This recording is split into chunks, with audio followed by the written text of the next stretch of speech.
understand what each country has done for global warming.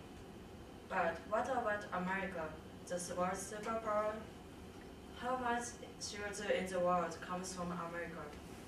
The answer is 24. 24% of CO2 comes from America. This amount is biggest among the developed countries. But the more important question is about action. What has America done about the issue of global warming? In 1990, the USA signed the Clean Air Act. This is for limiting gas emissions. In 1992, they also signed UNFCCC. This is United Nations Framework Convention on Climate Change. This was to try to settle CO2 density not to improve global warming. Apart from international actions within America, each state tried to solve global warming. New Mexico, in 2005, passed a law to reduce CO2. California also placed a cap on CO2 emissions to cut down 25% of CO2 emissions by 2020. We can praise America for these actions, and yet, in critical areas, the USA, being the world superpower, has really not done enough. The famous problem is the Kyoto Protocol, the famous agreement that was created in 1997 to help the world work together to combat greenhouse gas emissions. In 1998, Clinton signed the Kyoto Protocol, but 2001, Bush took back this signing. Finally, the United States escaped from Kyoto Protocol.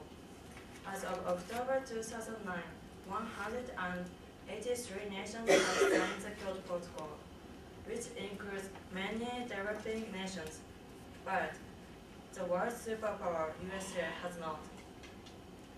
Why did America resist the Kyoto Protocol? Economics.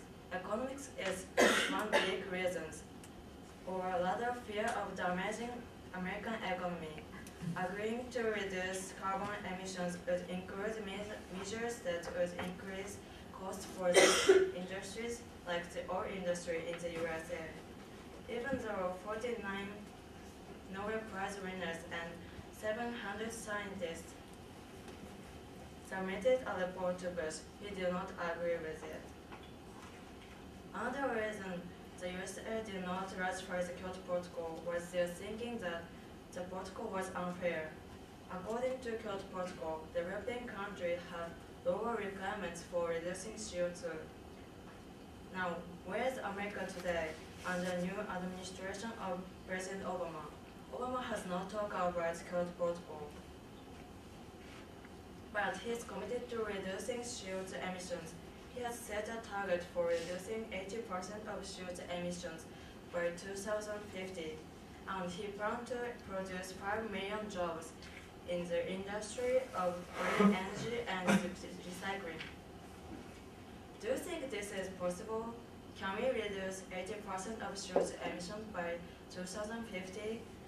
When we look at it from the perspective of a whole country, it's easy to see that politics can get in the way. Things look complicated, but hope for the future is in. When we look at it from the perspective of each state, there is more hope in some states more than others.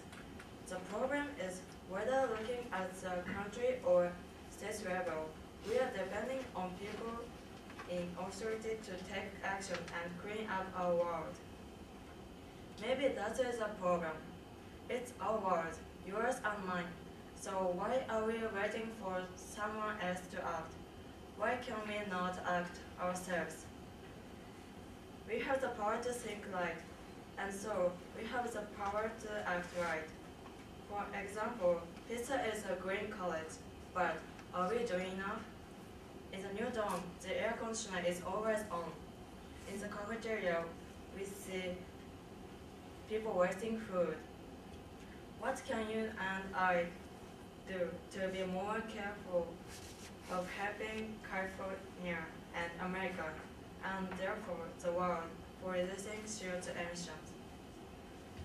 Improve global. New Mexico in 2005 passed a law to emissions to cut down 25% of CO2 emissions. We can praise America for these actions, and yet not enough.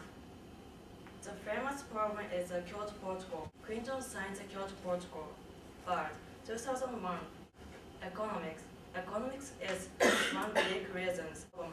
Obama has not talked about Kyoto Protocol, the emissions by 2050, and he planned. Do you think this is possible? Can we reduce 80% of always on? In the cafeteria, global warming. In 19